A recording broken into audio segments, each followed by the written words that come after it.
नमस्कार मंडळी, ठरलं तर मगचा आजचा म्हणजे 27 मार्चचा फ्रेश असा रिव्ह्यू तुम्ही माझ्या आवाजामध्ये ऐकत आहात. सुरुवातीला आपण पाहतोय की अर्जुन झोपलेला असतो आणि त्याला एक फोन येतो. आता फोन आल्यानंतर अर्जुन म्हणत असतो की काय कटकट आहे म्हणून तो फोन उचलतो आणि तो फोन असतो चैतन्याचा. आता चैतन्याने फोन केल्यानंतर चैतन्य पलीकडून सांगतो की अरे अर्जुन, साक्षी पोलिसांना सापडली. आता असं म्हणल्यानंतर अर्जुन एवढा दचकून उठून बसतो आणि म्हणतो अरे आता तरी सायली वहिनीला सगळं सांगून टाक की तुला साक्षीबद्दल सगळं काही आधीच माहिती होतं, हे सांगून टाक सायली वहिनीला.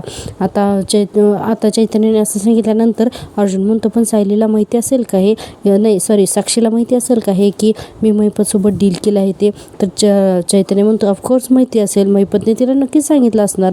अर्जुन एवढा घाबरतो ना की बस. अर्जुन पुढे म्हणतो पण अरे चैतन्य, मी आता कुठल्या तोंडाने सांगू सायलीला की साक्षी जिवंत ही मला आधीपासूनच माहिती होतं आणि ते सांगून तर मी महिपतशी डील केले.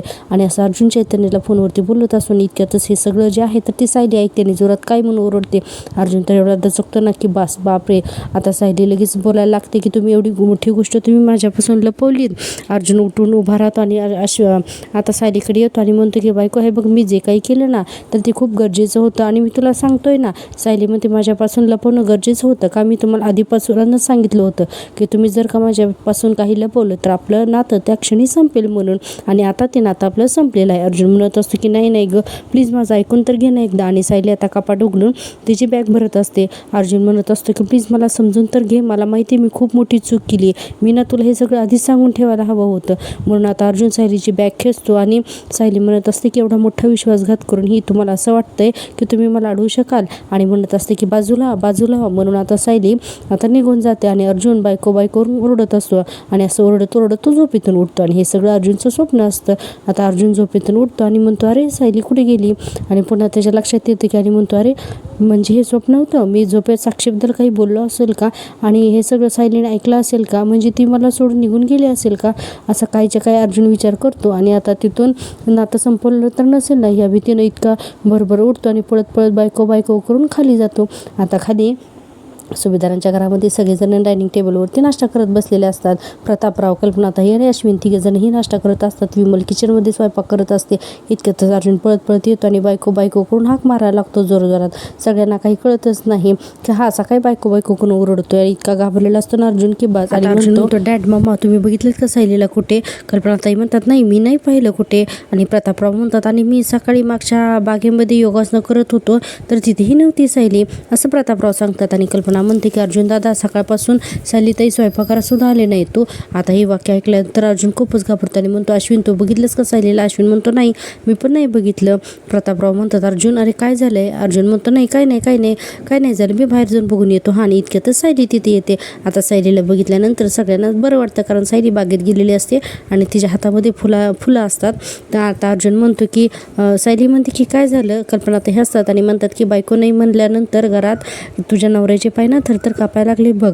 सायली म्हणते की अहो मी ते बागेतच गेले होते, देवासाठी फुलं आणायला गेले होते. आता अर्जुनला हे ऐकल्यानंतर थोडा रागच येतो कारण त्याला वाईट स्वप्न पडलेलं असताना. सायली म्हणते आज ना मला फारशी घाई नव्हती म्हणून मी बागकाम करत होते.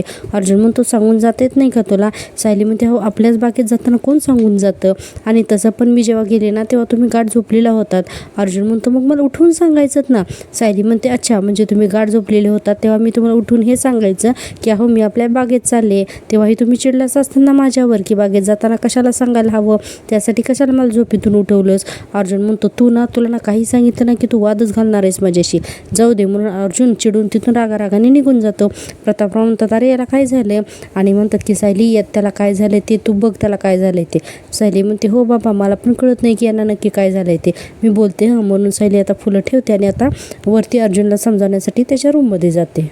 सायली आता वरती अर्जुनच्या रूममध्ये येते आणि म्हणते की काय झालंय तुम्हाला, एवढे अस्वस्थ का झालात तुम्ही खाली? आणि म्हणते की मी फक्त बागेमध्येच होते ना, तुम्ही तर इतके घाबरलात ना की जसं काही मी घर सोडून गेले. अर्जुन पटकन म्हणतो असं काही बोलू नकोस ग, आणि म्हणतो की तू रूममध्ये दिसली नाहीस ना म्हणून मी ना सहज विचारलं खाली. आता सायली म्हणते की सहज आहो तुमच्या चेहऱ्यावरती ना मला काळजी दिसत होती, ते सहज नव्हतं तुम्ही. आणि पुढे म्हणते की मला एक सांगा तुमचं नक्की काय चाललंय? अरे रात्र तुम्ही जागे काय असता, चिडचिड करत असता आणि तुमच्या डोक्यामध्ये ना काही वेगळे विचार चालू आहेत. का? अर्जुन आता बघा सायलीकडेच फक्त बघत बसतो आणि मनातल्या मनातच त्याला ना खूप भीती वाटते. आता तो पटकन सायलीला जवळ घेतो आणि म्हणतो की बायको मला ना प्लीज एक प्रॉमिस कर की तू मला कधीही सोडून जाणार नाहीस म्हणून. आता सायलीला समजतच नाही की हा अर्जुन इतका का हायपर झालाय म्हणून. तरीही ती स्माईल करते आणि म्हणते की नाही जाणार म्हणून मी सोडून. आणि त्याच्यानंतर अर्जुनचे दोन्ही हात हातात घट्ट पकडते आणि म्हणते की तुम्ही अजूनही अस्मिताताईंचाच विचार करताय ना? पण मी तुम्हाला किती वेळा सांगितलं की मी अस्मिताताईंना फक्त पटवून देत होते की त्यांनी सचिन भाऊजींना माफ करता कामा नये म्हणून. आणि हे बघा, हे असं घट्ट धरून ठेवले ना मी तुम्हाला, मग तुम्हाला अजूनही असं वाटतं का की मी तुम्हाला सोडून जाईन म्हणून? अर्जुनला कळतं की सायली म्हणजे त्याला विश्वास देत असते सायली अर्जुनला की ती त्याला सोडून कधीही जाणार नाही. पण अर्जुन मनातल्या मनात म्हणतो की मला जे स्वप्न पडलंय ते जर का खरे झाले ना तर माझा जीवच जाईल. आणि पुढे म्हणतो की नाही, मी सायलीला ना सगळं खरं सांगून टाकतो, मग जे काही होईल ना ते होऊ देत, असं अर्जुन मनाशीच म्हणतो. आणि आता तिला सांगण्याचा प्रयत्न करतो पण त्याला काही संपूर्ण सांगताच येत नाही. सायली म्हणत असते अर्जुनला, बोला ना, काय स्वप्न, काय म्हणजे काय झालं तुम्हाला? तर अर्जुन म्हणतो की मी ना एक वाईट स्वप्न पडलं की काही कारण नसताना तुम्हाला सोडून निघून गेलीस म्हणून मी अस्वस्थ होतो. आता सायली हसायला लागते ना अर्जुनाचं बोलल्यानंतर आणि म्हणते की आहो, मुळात असले अभद्र स्वप्न ना तुम्ही बघतच जाऊ नकात आणि ना त्यावरती विश्वाससुद्धा ठेवत जाऊ नकात. आणि हे स्वप्न जरी पहाटे पडलं असतं ना तरी ते खरं होणार नव्हतं, असं सायली म्हणते. आता अर्जुन थोडा इमोशनल झालेला असतो आणि म्हणतो की तू जर का माझ्यासोबत नसशील ना तर मी माझ्या आयुष्यात ना काहीच करू शकत नाही बायको. आणि म्हणतो की हे तुला माहिती आहे ना? सायली म्हणते हो, सध्या तरी ना फक्त झोपेचं चक्र पूर्ण करा माझ्यासाठी. अर्जुन म्हणतो काय? तर सायली म्हणते झोपेचं चक्र, आहो तुमची झोपच पूर्ण होत नाहीये, त्यामुळे तर हे सगळं असं होतंय आणि म्हणून तुमची एवढी चिडचिड पण होतीये आणि हल्ली तर तुमचा मेंदू पण चालेनासा झालाय, त्यामुळे प्लीज तुम्ही शांतपणे झोपता का जरा? तर अर्जुन म्हणतो नाही आता मी आवरतो, आता आपल्याला जायचंय ना. सायली म्हणते बरं ठीक आहे, पटकन आवरा हा आणि खाली या. आणि खाली तुम्ही जे काही करून ठेवलेत ना बायको करून, आता त्यावरून ना घरातले सगळेजण चिडवणारच आहेत मला, घेते मी चिडून हां, असं सायली म्हणते आणि आता तिथून निघून जाते. आता सायली गेल्यानंतर अर्जुनला थोडंसं बरं वाटतं पण त्याच्या मनामध्ये ना अजूनही रिग्रेट असतंच की आपण सायलीपासून लपवलंय म्हणून. सायली आता वरती अर्जुनला समजावून खाली येते किचनमध्ये आणि म्हणते की ही भाजी चिरून झाली ना? विमल म्हणते हो, आता मी फोडणीला टाकते हां, असं सायली म्हणत असते. आता इतक्यातच ना ही अस्मिता आहे ना तर ती हॉलमध्ये येते. आता अस्मिता आल्यानंतर कल्पनाताई म्हणतात बस अस्मिता, आणि म्हणतात की सायली मी ना अस्मितासाठी ना बदामाचं दूध करून ठेवलं आहे, तेवढं जरा प्लीज देतेस का? आता ही अस्मिता सायली जी आहे तर ते दूध घेऊन येतच असते. आता प्रतापराव अस्मिताला म्हणतात काय म्हणतोय आमचा नातू? अस्मिता म्हणते बरं आहे, झोपलाय तो आता. असं म्हणल्यानंतर ही सायली आता बदामाचं दूध देते अस्मिताला.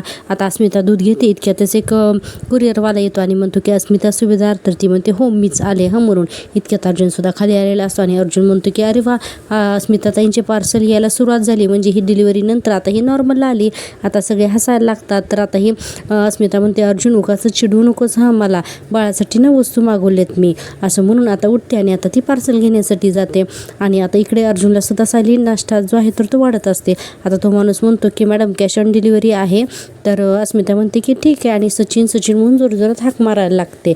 आता सचिन तिथे येतो आणि म्हणतो की अरे माझं डेबिट कार्ड दे ना, मी ना बाळासाठी काही गोष्टी मागवल्यात म्हणून. आता सचिन काय करतो की त्याच्या खिशातलं डेबिट कार्ड काढून देतो आणि आता अस्मिता ती त्या माणसाला देते आणि आता पे करते पैसे. आता हे सगळं घरातले सुभेदार सगळे बघत असतात ना, म्हणजे प्रतापराव, सायली, कल्पनाताई आणि अर्जुन हे सगळे बघत असतात. आता तो कुरिअरवाला जातो आणि अस्मिता पुन्हा ते डेबिट कार्ड सचिनला देते आणि सचिन म्हणतो की अस्मी मी जरा बाहेर जाऊन येतो हां, आणि असं म्हणून आता हे अस्मिता पुन्हा ते पार्सल घेऊन डायनिंग टेबलवरती येऊन बसते. आता हे सगळं ना घरच्यांना अजिबात आवडलेलं नसतं. पण बघा हां, आता प्रतापराव म्हणतात की अस्मिता तू तुझ्या अकाउंटचं डेबिट कार्ड सचिनला का दिलंस तू? तर असं म्हणल्यानंतर अस्मिता म्हणते की अहो डॅड, का म्हणजे नवरा आहे तो माझा आणि कार्ड माझ्याकडे राहिलं काय आणि त्याच्याकडे राहिलं काय फरक पडतो ना यामुळे, असं प्रतापराव म्हणत असतात. आता कल्पनाताई म्हणतात अगं पण मुळात त्याला तुझ्या पैशांची गरजच का पडली आहे? अस्मिता म्हणते त्याची कॅनडातली बँक अकाउंट्स जे आहेत ना तर ती सगळी फ्रीज झालीत आणि म्हणून तो माझ्याकडचे पैसे वापरतोय. आता असं म्हणल्यानंतर अर्जुन तर हे सगळं ऐकत असतो. तो म्हणतो अरे पण त्याची तर सेविंग्स आतापर्यंत खूप असतील ना, सगळं फ्रीज झालंय. अस्मिता म्हणते की हो खरंच खूप फ्रीज झालंय आणि म्हणतो की अरे आणि त्याला ना खूप मोठं लोन घ्यावं लागलं आहे आणि त्यामुळे तो माझे पैसे घेतोय, इतके वर्ष तू तो नोकरी करत होता तेव्हा मी पाण्यासारखे पैसे उडवलेच ना, आणि तेव्हा त्याने हिशोब नाही मागितला माझ्याकडून आणि म्हणते की आता त्याला पैशाची गरज आहे, तर मी बायको म्हणून त्याला मदत नाही का करायची का? अस्मिता उलटच सांगायला लागते घरातल्यांना. सायली म्हणते तुमचं बरोबरच आहे. सायली म्हणते की तुमचं बरोबरच आहे अस्मिताताई, बायकोने नवऱ्याला मदत ही करायलाच हवी, पण त्या अगोदर हाही विचार करायला हवा की आपला नवरा खरंच त्या योग्यतेचा हवा आहे का? सचिन भाऊजींनी आतापर्यंत काय काय आणि कसे वागले ते हे सगळं तुम्ही विसरलात का? अस्मिता म्हणते की नाही विसरले मी, पण तरीही मी त्याला माफ केलं आहे. आणि पुढं म्हणत असते की आता माझा नवरा चुकला म्हणून काही त्याला फासावर देणारी बायको मी नाही आहे, असं मुद्दामून ती सायलीकडे बघून बोलत असते. आणि सायलीने त्या दिवशी म्हणालेली असते ना म्हणून. अस्मिता म्हणते की तुम्हा सगळ्यांचा विश्वास नाही आहे सचिनवरती, हे मला माहिती आहे, पण मी जर का सचिनवरती विश्वास ठेवते तर प्लीज त्याच्यावर ना ऑब्जेक्शन घेऊ नकात. तो माझे पैसे वापरतो याच्यावरती ना माझी काही हरकत नाही आहे, त्यामुळे प्लीज तुम्ही यामध्ये ना पडूच नकात, असं अस्मिता म्हणते. म्हणजे शक्यतो तिचा रोख अर्जुन आणि सायलीकडे जास्त असतो. आता अस्मिता तिथून उठते, दुधाचा ग्लास घेते आणि आता तिच्या रूममध्ये निघून जाते. आता अस्मिता रूममध्ये निघून गेल्यानंतर खरं तर अर्जुन प्रतापराव या दोघांना ना खूप संताप आलेला असतो. अर्जुन म्हणतो की अजून कुठला प्रूफ हवा आहे की त्या सचिनला फक्त अस्मिताचा पैसा दिसतोय, दॅट्स इट, दुसरं त्याला काही नको आहे. पण या अस्मिता ताईला ना काहीच कळत नाही आहे. स्वतःचे सगळे पैसे त्याला देऊन मोकळी झाली. आता अस्मिताच्या पैशांनी तो ते स्वतःचं लोन फेडणार आणि मग तो नंतर अस्मिताकडे वळून सुद्धा बघणार नाही, असं सचिन संतापूर म्हणत असतो. आणि मग हे सगळं अस्मिताला समजत कसं नाही, मला कळत नाही. सायली म्हणते अहो तुम्ही चिडचिड करून काही फरक पडणार आहे का? आता प्रतापराव म्हणतात की अगं पण मग काय आम्ही गप्प बसून हे सगळं पाहत राहायचं का?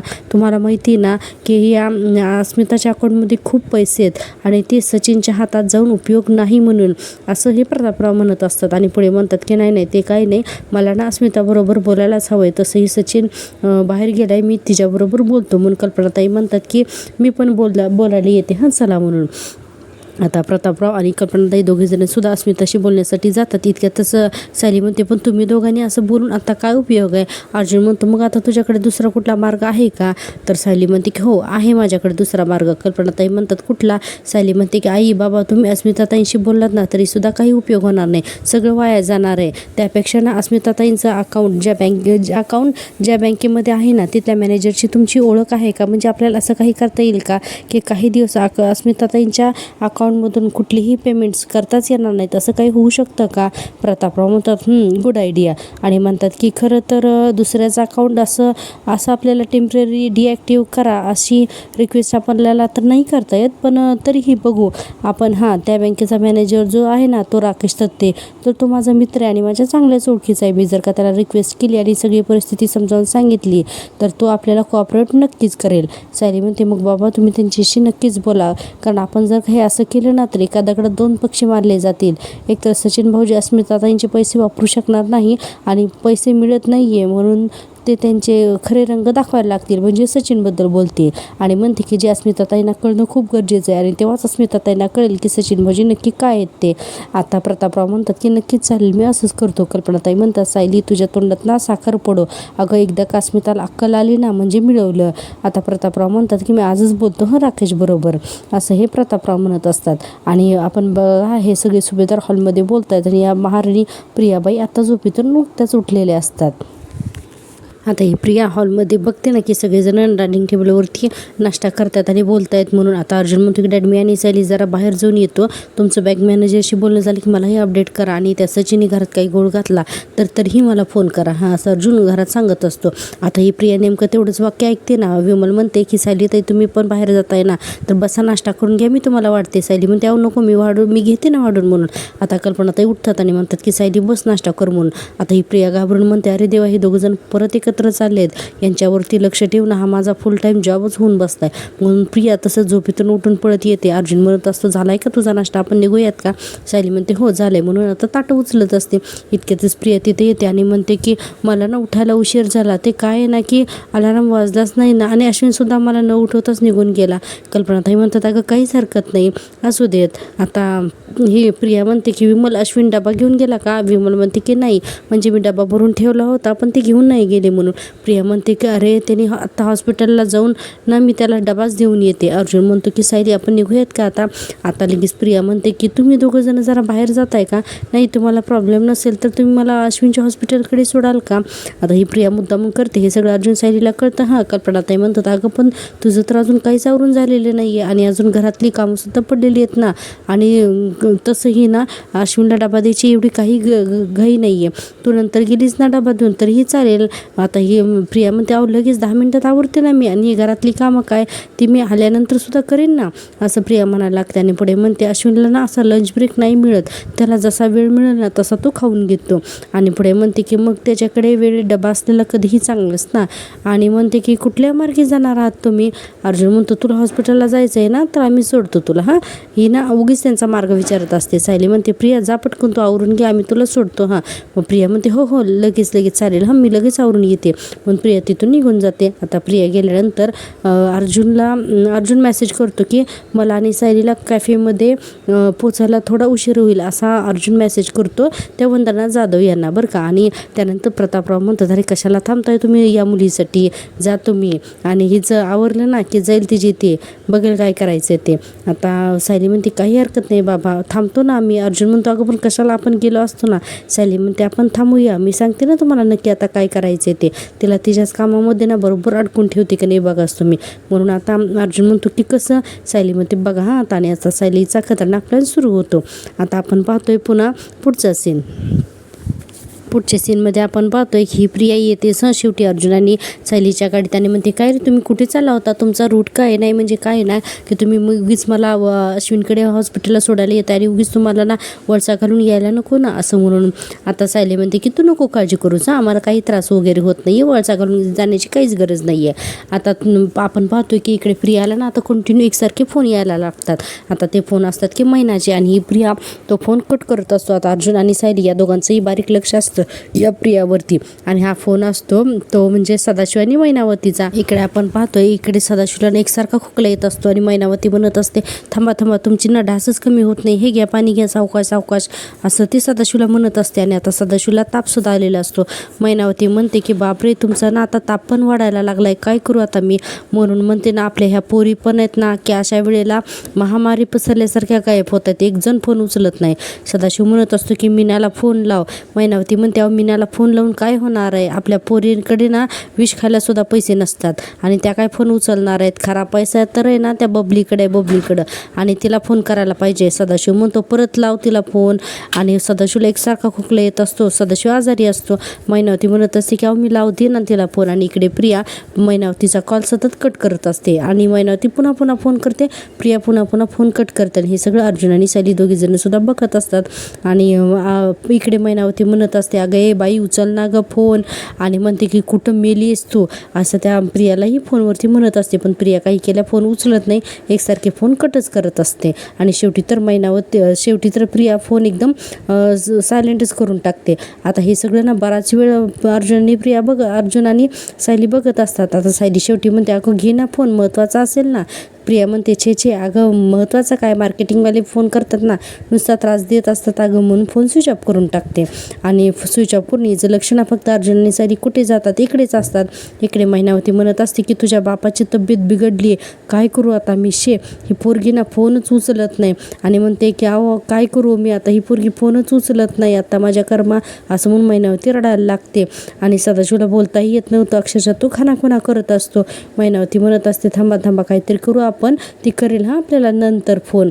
आता इकडे गाडीत प्रिया म्हणत असते तुम्ही ना मला अगदी हॉस्पिटलपर्यंत नाही सोडलं ना तरीही चालेल. ते आपलं छोटं मार्केट आहे ना तिथे सोडा फोन तरीही चालेल तिथून जाईन मी चालेल. आता सायली म्हणते अगं चालत कशाला किती ऊन आहे बघितलंस का. अर्जुन म्हणतो अगं आम्ही तुला अगदी हॉस्पिटलच्या गेटच्या इथेच सोडू असं अर्जुन पण मुद्दाम म्हणतो. आता यांचा पुढे प्लॅन असतो ना. प्रिया म्हणते अरे कशाला उगाच तुम्हाला उशीर होईल ना आणि ऊन लागलं तर मी जाईन ना रिक्षाने. अर्जुन म्हणतो हो अरे मग तुला रिक्षाने जायचं होतं तर मग आधीच जायचं ना गाडीमध्ये इथे कशाला आलीस मग तू, काय गरज होती आमच्यासोबत येण्याची, असं अर्जुन म्हणतो. तर प्रिया गप्पच बसते. सायली म्हणते आणि आता आपण निघालोच आहोत ना एकत्र, तर आता मग आम्ही तुला तर हॉस्पिटलला सोडल्याशिवाय जाणारच नाही आहेत. असं म्हटल्यानंतर सायली पुढे म्हणते की अश्विन भाऊजींना डबा वेळेत मिळणं ना खूप गरजेचं आहे. अर्जुन म्हणतो हो ना, त्याचा लंच टाईम नसतो ना. आता प्रिया म्हणते मनातल्या मनामध्ये की मला त्या अश्विनला डबा देण्यात काडीचा इंटरेस्ट नाही आहे, फक्त तुम्ही दोघं जण कुठे जातात ना मला ते बघायचे. मी जर का मध्येच उतरले ना तर मला तिथूनच तुमचा पाठलाग करता येईल ना, असंही प्रिया मनातल्या मनात म्हणत असते. आणि सायली आणि अर्जुन एकमेकांकडे बघून स्माईल करतात आणि सायली आरशातून ना पाठीमाग प्रियाच्या चेहऱ्यावरचे हावभाव बघत असते. इकडे आपण पाहतो की अश्विनला हॉस्पिटलमध्ये कल्पनाताईंचा फोन येतो आणि त्या म्हणतात की हा अश्विन, अरे तन्वी ना घरातून डबा घेऊन निघाली, ती तिथे कधी पण पोहोचेल, तुला जेवायला वेळ आहे ना, का इमर्जन्सी वगैरे तर नाही आहे ना. अश्विन म्हणतो नाही इमर्जन्सी नाही आहे मला वेळ जेवायला. कल्पनाताई म्हणतात बरं हे बघ तन्वी सुद्धा जेवलेली नाही आहे, तर तेव्हा डबा जरा मी जास्तच पाठवला आहे, तर दोघंही एकत्र जेवून घ्या हां. तर अश्विन म्हणतो चालेल थँक्यू मामा म्हणून आता अश्विन फोन ठेवतो. आणि अश्विन मनात विचार करतो की तन्वी इथे येते आणि मी तिच्याबरोबर जेवायचं हे सांगायला मम्माने मला फोन केला. आणि म्हणतो की म्हणजे घरातले सगळेजण हळूहळू ना तन्वीला मनापासून एक्सेप्ट करतायत, असा हा अश्विन विचार करत असतो. आणि आपण बाहेर पाहतो की इतक्यातच अर्जुन आणि सायलीची गाडी येते. आता प्रिया गाडीतून उतरते आणि बघ हां लगेच म्हणते की थँक्यू हां अर्जुन असं म्हणायला लागते. आणि म्हणते की तुम्ही निघा मगच मी आज जाते हां. सायली म्हणते नाही नाही तू आधी आज जा ना मगच आम्ही निघू म्हणून.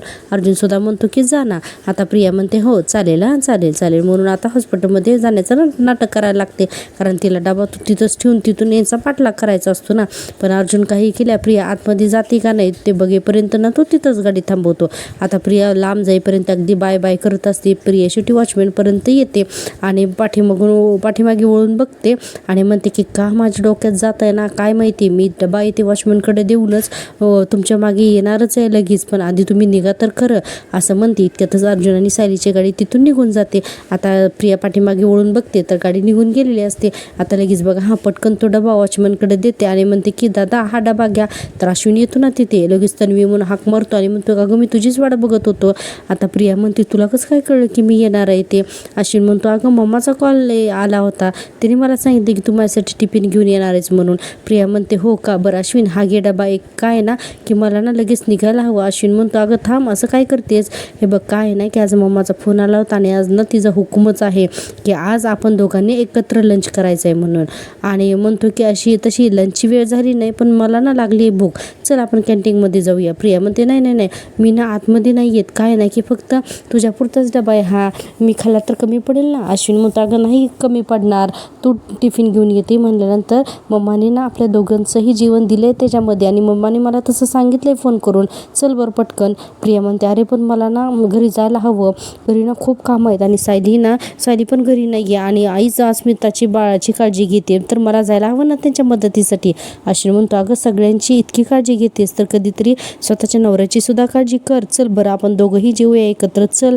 आता ही मनातल्या मनात प्रिया म्हणते ही कल्पी पण ना आधीच जरा करते, तिला डब्यात दोघांचं जेवण भरायला कोणी सांगितलं होतं, बॅग कलबाई.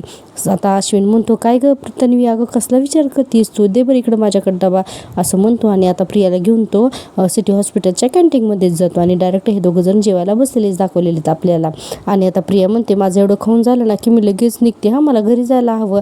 अश्विन म्हणतो तू एवढंच खाणार आहेस, नाही नाही असं नाही, तू व्यवस्थित जेव आणि मला कळत नाही आहे की तुला एवढी घरी जाण्याची घाई का आहे.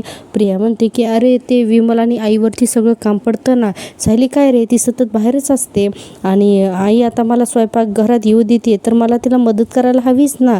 अश्विन म्हणतो हो बरोबरच आहे पण तू निवांत जेव तरी ना, आणि हे बघ हे आपल्याला सगळं संपवायचं आहे हां आणि मगच आपल्याला घरी जायचं आहे. म्हणून तो भाताचा डबा आता या प्रियाकडे सरकवतो. आता हे दोघं जण जेवत असतात आणि अश्विन म्हणत असतो की तन्वी मला ना इतकं भारी वाटते ना की काय सांगू, इतक्या दिवसानंतर ना आपण असं गप्पा मारत छान जेवतोय ना, मला ना हे सगळं असं खूप रोमॅन्टिक वाटतंय. आता प्रिया म्हणते हॉस्पिटलच्या कॅन्टीनमध्ये जेवण तुला काही तर रोमांच दिसतोय का. अश्विन म्हणतो नाही गं मी जेवणाबद्दल नाही बोलत आहे, पण माझी बायको आहे ना तुझ्याबरोबर जेवण्यात मला असं वाटतंय, तर म्हणून एक घास आता तो प्रियाला घालतो. ही प्रिया इतकं घाण तोंड करत असते, कसा तरी खाते त्याच्या हातून एक घास आणि मनातल्या मनात विचार करत असते की मुकाट्याने बाहेर पडले होते तर नेमकी इथं अडकलेच, हा अश्विनने मला पाहिलं आणि आता हे अर्जुन सायली कुठे गेलेत हे मला आता कसं कळणार. आता इतक्यात हसते त्यांना एक माणूस येतो आणि म्हणतो की sorry to disturb you mister Ashwin doctor, आणि तुम्ही हे रिपोर्ट बघून घेता का. अश्विन लगेच हात पुसतो आणि म्हणतो हो बघून घेतो ना. प्रिया म्हणते अश्विन अरे आधी जेवण करून घे ना, आणि नंतर रिपोर्ट बघ. अश्विन म्हणतो की तन्वी अगं काही गोष्टी ना प्रायोरिटीवरती असतात ग, आणि एका डॉक्टरसाठी पेशंटपेक्षा जीवन महत्त्वाचं नसतं, त्यामुळे प्लीज मी 2 मिनिटात रिपोर्ट बघतो. म्हणून आता अश्विन काय करतो की त्या माणसाने आणलेले रिपोर्ट आहेत ना तर ते बघत असतो, आणि अश्विन म्हणतो की तू कंटिन्यू कर हां प्रिया, तू जेव, मी बघतो. म्हणून आता अश्विन त्या रिपोर्ट बघण्याच्या नादामध्ये असतो. इतक्यातच ही प्रिया विचार करायला लागते की आता मी काय करू म्हणून. आता पुढचा सीन दाखवले आपल्याला कॅफेमधला. अर्जुन आणि सायली हे दोघंजण कॅफेमध्ये गेलेले असतात, कारण त्यांनी तिथे वंदना जाधवला भेटायला बोलवलं असतं ना. म्हणून आपण पाहतो की अर्जुन सायलीला म्हणत असतो की वंदना जाधवला पत्ता सापडेल ना. सायली म्हणते हो सापडेल ना, मी पत्ता आणि लोकेशन दोन्हीही पाठवले, आणि अडचण आली तर तुमचा नंबरही पाठवला आहे. अर्जुन म्हणतो त्यांना काही प्रॉब्लेम येणार नाही, प्रॉब्लेम तर आपल्याला आला होता, तोही प्रिया नावाचा मोठा प्रॉब्लेम आला होता.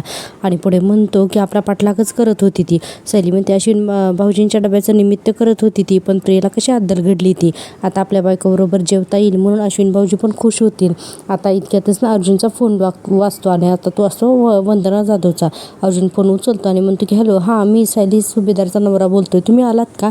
ठीक आहे, मग आम्ही आतमध्येच आहोत, तुम्ही आतमध्येच या म्हणून.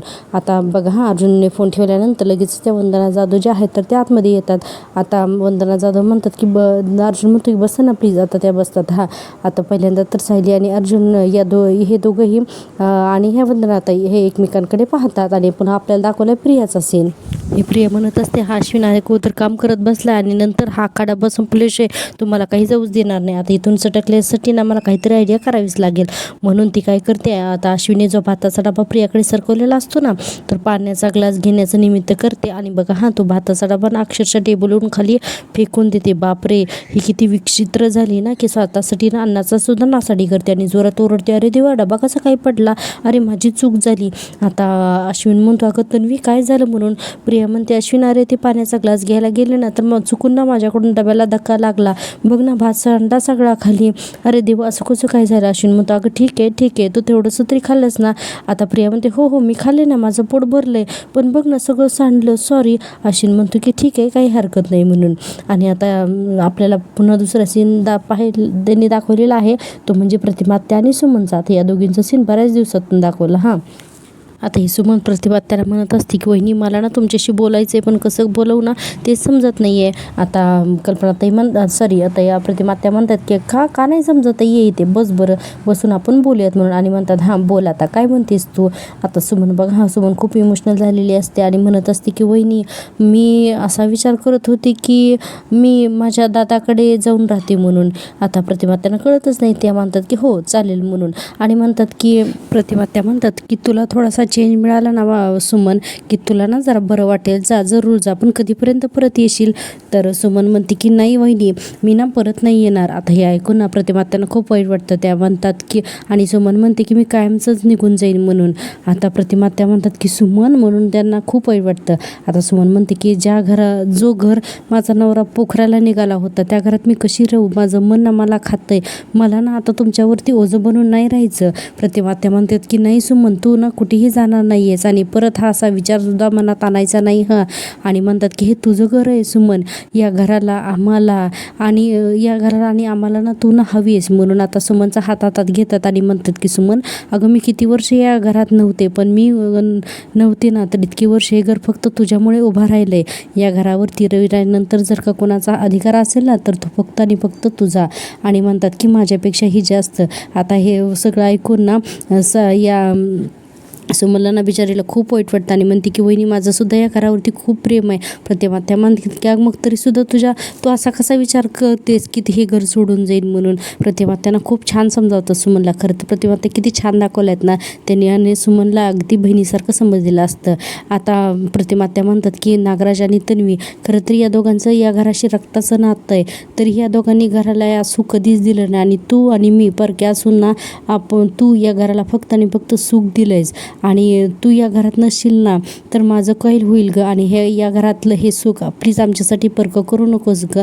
आणि परत प्रतिमा त्या म्हणतात की परत कधीही स्वतःला आमच्यावरचं ओझं मानायचं नाही हां, तू या घरची मालकीण आहेस सुमन, आणि तू मालकीणच राहणार आहेस म्हणून. आता प्रतिमा त्या खूप छान बोलतात हां, आणि सुमनला म्हणतात की सुमन मला सोडून नाही ना ग जाणार तू म्हणून. अगदी दोघीही रडवेल्या झालेल्या असतात. सुमन तर अक्षरशः रडतच असते आणि म्हणते की वहिनी नाही हा जाणार मी तुम्हाला सोडून म्हणून. खूप छान या दोघींचं बॉन्डिंग दाखवलेलं आहे, आणि आणि दोघीही आता रडतात. आता पुन्हा आपण पाहतोय की इकडे कॅफेमधला सीन. सायली म्हणते पुन्हा आपण मुद्द्यावरती येऊयात. आता अर्जुन हीच बबली लोखंडे म्हणून फोटो दाखवतो त्या वंदना जाधवला. आता वंदना जाधव म्हणते की बाजूला करा तो फोटो, मला नाही बघायचा, मला या मुलीचा चेहरा पण नाही बघायचा. आता अर्जुन फोटो साईडला घेतो, म्हणजे मोबाईलमधला. आता वंदना जाधव म्हणते की हिने माझ्या मुलाच्या आयुष्याचा सत्यानाश केला, मी केवढी स्वप्न पाहिली होती त्याच्यासाठी, पण हिने सगळी उद्ध्वस्त केली ती स्वप्न, असं म्हणून ती या बबलीबद्दल म्हणजे प्रियाबद्दल सगळं सांगायला लागते. आता ही वंदना जाधव म्हणते त्या बबली लोखंडेला ना मी कधीच विसरू शकत नाही म्हणून. आणि आता सायली म्हणते की हे बघा ताई, त्यावेळेस जे काही घडलं हे आठवून तुम्हाला त्रास होतो हे मला कळतंय, पण तरीही हिने तुमच्या मुलाच्या बाबतीत नेमकं काय केलं हे आम्हाला सांगाल का तुम्ही? वंदना जाधव म्हणते की हो सांगते, मी सगळं सांगते. आणि म्हणते की आजही तो प्रसंग, वंदना जाधव म्हणते आजही तो प्रसंग अगदी काल घडल्यासारखाच मला वाटतो. भृती आठवून सांगायला लागते. आणि नक्की घडलेलं काय असते की लहानपणी ना ही प्रिया पळत येते आणि या वंदना जाधवचा जो मुलगा आहे ना तर त्याच्या हातातली बॅट खेचून घेत असते आणि सोड मला असं म्हणते आणि जोरात बॅट घेते आणि फेकून देते आणि म्हणते काय रे तू माझी पेन्सिलची पेटी का चोरलीस? तो मुलगा म्हणतो की नाही ती माझी होती, माझ्या बाबांनी मला दिलेली होती, तर ती तू चोरलीस आणि म्हणून मी ती परत घेतली. मग आता ही बबली म्हणते की माझे पप्पा आले ना की तुला मग चांगलंच शिक्षा देतील. आता तो सोहम म्हणतो की चल जा, मी नाही तुझ्या बाबांना घाबरत, आली मोठी चोरटी कुठली. आता ही प्रिया म्हणते कोणाला चोरटी बोललास रे? या बबलीला, थांब तुला सोडत असते. म्हणून आहे ना या बबलीची आणि त्या मुलाची खूप झटापटी होती. आता तिथे सगळीच लहान मुलं असतात, त्यांना समजत नसतं, ते आपल्या यांना चेअरअप करत असतात. आता ही बबली आणि तो त्यांचा सोम या दोघांमध्ये खूपच भांडण होतात, अगदी मारामारी सुरू होते आणि सगळीच लहान मुलं अशी भांडत असतात आणि तिथं जवळच ना शेकोटी पेटवलेली असते. आता यांची पळापळी सुरू होते. प्रिया त्या मुलाला अगदी पकडून ना मारत असते. आता असं तर बराच वेळ होतं. आता तो मुलगा सुद्धा ना या बबलीला मारत असतो आणि ना समोर त्याला तिथे ती आग सुद्धा दिसत असते. आता बऱ्याच वेळानंतर आपण पाहतोय की ही प्रिया जी आहे ना तर त्याला अगदी त्याच्या मानेवरती ना जोरात दाब देते, त्याच्या पाठीवरती असा काही दाब देते आणि त्याला जोरात दगडावरती फेकून देते. आता दगडात फेकून देत असताना या मुलाकडून आहे ना या बबलीला ना जोरात असं भाजलं जातं. तर ती जोरात ओरडते आणि म्हणते की सोहम मला ना तुझ्यामुळे भाजलं, आता ना मी तुला सोडत नाही, मी तुला मारून टाकते, असं म्हणून ही बबली एका मोठ्या दगडावरती ना सोहमला ढकलून देते आणि आता स्वतः तिथून पळून जाते. आता ही सोहमची आई वंदना जाधव पळत येते आणि हाक मारते सोहम काय झालं तुला? सोहम काय झालं? छोटी मुली सगळी तिथून पळून जातात आणि डोळे उघड म्हणल्यानंतर तो सोहम काही डोळे उघडत नाही आणि आता ती वंदना जाधव खूप रडायला लागते. आणि हा सगळा प्रसंग आठवून ही वंदना जाधव जी आहे ना तर ती सायली आणि अर्जुनला सांगायला लागते आणि म्हणते की आणि त्यावेळेस तिथून ती बबली पळून गेली, पण तिचा चेहरा मी आजपर्यंत माझ्या नजरेसमोर गेलेलाच नाहीये. आता ती शेवटी आई असते ना त्यामुळे ती अशी म्हणते. आणि आता आपण पाहतोय पुन्हा सीन तो म्हणजे या प्रियाचा. आता ही प्रिया म्हणत असते की सुटली एकदाची त्या बोरिंग डब्यापासून आणि त्याहून बोरिंग त्या अश्विनपासून. आपण हे अर्जुन आणि सायली दोघं सटकले ना, आता हे दोघं जण कुठे गेले ते मला कसं कळणार? आता ते सदानी महिन्याकडे तर जाणारच नाहीत आणि ती शांता पण पनवेल सोडून गेली असं तो संतोष म्हणत होता. पण मग म्हणजे हे अर्जुन आणि सायली नक्की कुठे गेले असतील असं प्रिया विचारत करत असते आणि पुढे म्हणते की अर्जुन आणि सायली हे दोघं जण अर्जुनच्या ऑफिसला गेले असतील का? ठीक आहे, मी जाऊनच येते, एकदा चेकच करते, असं म्हणून प्रिया तिथून निघून जाते. आता पुन्हा इकडे दाखवलं आपल्याला वंदना जाधवचं सीन. आता सायली म्हणते की सोहम लवकर बरा झाला ना? तर वंदना जाधव म्हणते की सोहम कधीच बरा होऊ शकणार नाही, बबलीमुळे जो काही त्याला मार बसलाय ना तर त्यामुळे त्याच्या मणक्याला एवढी इजा झाली ना की तो आता आयुष्यभर तो कधीच आता चालू शकणार नाही. बापरे, एवढी ही बबली खतरनाक दाखवली ना की अर्जुन आणि सायलीला या दोघांना सुद्धा ना खरंच खूप वाईट वाटत असतं आणि सहानुभूती वाटत असते. आता ही वंदना जाधव म्हणते की हे सगळं त्या बबलीमुळं घडलं म्हणून. आणि प्रेक्षकांनो एपिसोड खूप मोठे येतात आणि त्यासाठी ना खूप मेहनत लागते, खूप मोठे डायलॉग असतात. तर प्लीज माझ्या या सगळ्या मेहनतीसाठी प्लीज चॅनलला सबस्क्राईब करा आणि हो व्हिडिओला लाईक केल्याशिवाय अजिबात जाऊ नका.